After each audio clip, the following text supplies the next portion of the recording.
Hello and welcome to Lord of the Board. My name is Sam, and today we're going to be talking about the 3-player game that is only for 2 players, and that is called Moytura.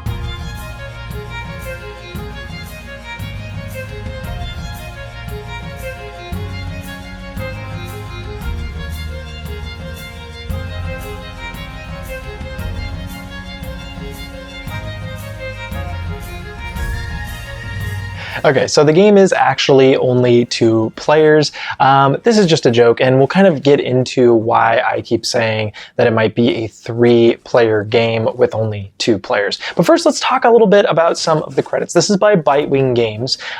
This production is obviously going to be fantastic because if you know anything about Bitewing, they do extremely beautiful, gorgeous, deluxe games. And just a quick note, these are prototype components, so these are not going to be finalized. However, knowing Bitewing, they always do an insane job at making things look very deluxe. So these clay chips are going to be a part of the deluxe edition, and the standard edition will be cardboard tokens. The designers are Trevor Benjamin and David Thompson, and if those names don't sound familiar to you, these two have paired up and they created Undaunted, which is a fantastic series and a fantastic game that is also 2 players, so they know what they're doing. The art is by Harry Conway, who is a fantastic artist. He's done some incredible games in the board game industry. So this is really just an all-star cast coming together to create this game. The theming of this is that the Battle of Moytura has begun, and you, as a leader of the Tuatha Dé Danann, are actually trying to be a ruler, the high ruler of all of Ireland. And you are going to be doing that by influencing other deities a part of the Tuatha Dé Danann. So there is some really cool mythological stuff at play here. The game is going to take place over 10 rounds, and at the end of the 5th and 10th round, there's going to be a scoring period where you're going to check who controls all of these different territories on the map. The first place player is going to basically get the higher score, and then the second place player is going to get the lower score. On top of the fact that, you and your opponent are going to be controlling the white and the black pieces, which are just kind of these follower pieces that you're going to be placing on the map in order to control and take over territory and battle the enemy. There's also the enemy, which is basically 3 rival clans that are going to be spreading out. They're called the Nemorians in the base game.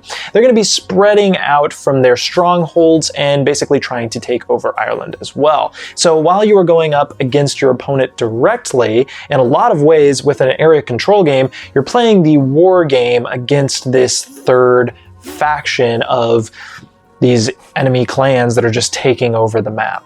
Whoever has the most points by the end of that 10th round is going to be the victor. And yes, even the third rival player with all of those clans, they can actually collect points and they can be the only winner, having both the other players lose. But enough talking about all this, let's talk about the juice. What are we actually doing in the game? How do we actually make things move? So yeah, let's talk about that deity display. So these are all the different deities that have these different abilities. And as you notice, each one of these spots actually has a different cost. As it goes up, you're gonna be able to place more of your followers down, which is denoted by these circle chits here. But then they're also going to cost more as well, which are the cubes, the worship cubes. These worship cubes start on the board on these certain little bridge looking spaces, and as you take those territories, you're going to be collecting more of those worship tokens. As you can see on the top 2 spots here, if you activate one of these, they're going to show a different unique symbol on those. And what that means is that when you activate it, you're going to be placing one of your player colored pieces that matches that symbol, placing it on that tile. And now whenever you in the future activate this tile, you are going to be getting those additional followers to be able to place that turn. Taking control of territory is all called expanding in this game. So like moving, taking over territory, battling, it's all kind of under this one umbrella term of expansion and expanding. So let's talk about how each of these deities give you unique options to expand around the map of Ireland.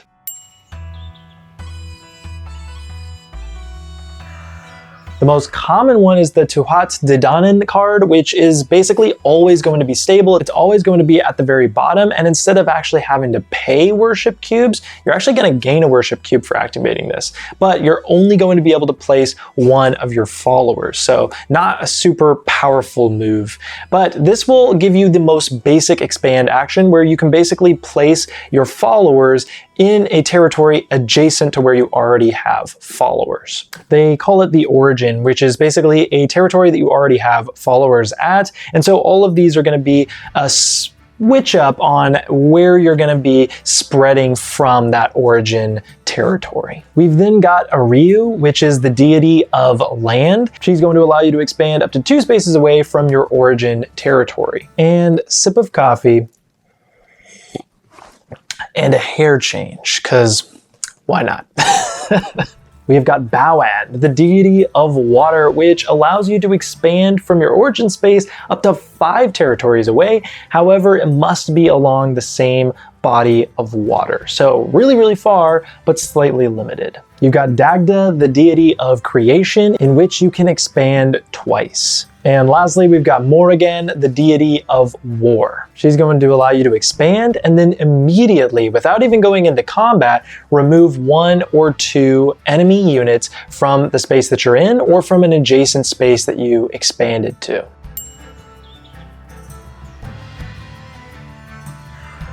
But let's talk about that conflict. As you're doing these expand actions, you're going to be finding yourself in spaces with enemy units. This is pretty key. You can never expand into the other player's territories. You can only expand into these enemy territories or empty ones. So like I said, it's an area control game with little to no direct conflict with your direct opponent. However, you're going to be fighting off these hordes of rival clans.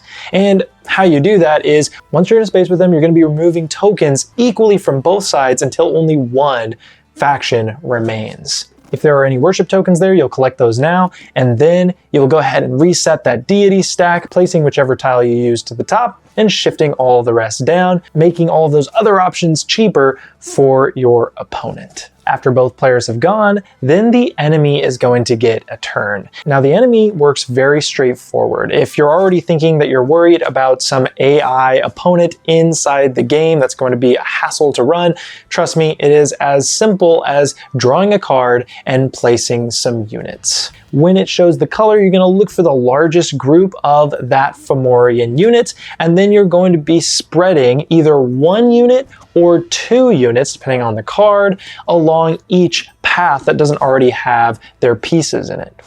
Now, that's actually what the paths are for on the game board. If you look at these, they have roads.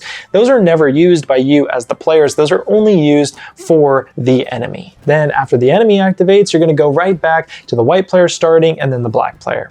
Now, you're going to keep doing this until the end of the 5th round. And then the initiative is going to switch with the black player going first and then the white player. And then it's going to go another 5 rounds till the end of the game at the 10th round. But let's talk about those scoring portions now, just so that you get an idea of how you're actually going to be scoring these victory points. This is pretty simple. As you can see on the board, there's all of these big clumps of territories that are going to be the same color, and these are going to be called regions. You're going to be looking at what players have the most and second most control in each of these regions, and there is a little circle there that will show you what points you're going to get for having the most and what points you're going to get for having second most. Now, if a player faction is controlling a region with one of those enemy strongholds, they're actually going to get an additional 2 points on top of what they would earn. So these are going to be very, very important moments in the game.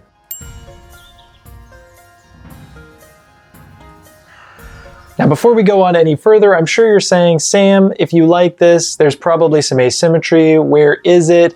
Well, this one kind of deals with asymmetry in a unique way. The asymmetry is in those enemy units that you're going up against. What I just explained to you was the most basic game, the one that you should definitely start with. But you can only get more and more wild from there. But the asymmetry is only in relation to those enemy units. For each of those 3 colors, the green, the red, the yellow, the clans, well, you can actually go to these other sides, which have other creatures that might spawn differently, they might act differently. For example, the Banshees, instead of just spreading along the paths, you're going to be revealing their cards, and it will show you exactly where they place units and how many to place. Or you might get the Olafeist, which basically expands along the sea, or the Ellen Trekend, which can expand into every adjacent space with certain cards. There are even expansion enemy units that you can add in, like the Ishi or the Benenuk or the Baylor's Army, and it even adds an extra deity tile that can be randomly distributed as one of the ways that you can expand throughout the game. Moytura is a 2-player game, but with 3 players, which is fascinating and a little weird in the best way. This game really feels like you're having a knife fight in a phone booth with your opponent, and as you are kind of dueling in there, trying to avoid each other, you are also talking about this larger threat, which is this enemy that is grabbing the entire phone booth, and they're making their way trying to throw the phone booth off a cliff. So while you're dodging these knife strikes with your opponent, you're also trying to figure out how you guys collaboratively ensure that you're not about to be thrown off the cliff. But that is it for Moytura. Is this something that seems interesting to you? Do these mechanics excite you? And if you do, definitely check it out, because I'll have the link to the game down below. But hey, that is it for today's video. Thank you so much for watching. Let's go ahead and drop the beat.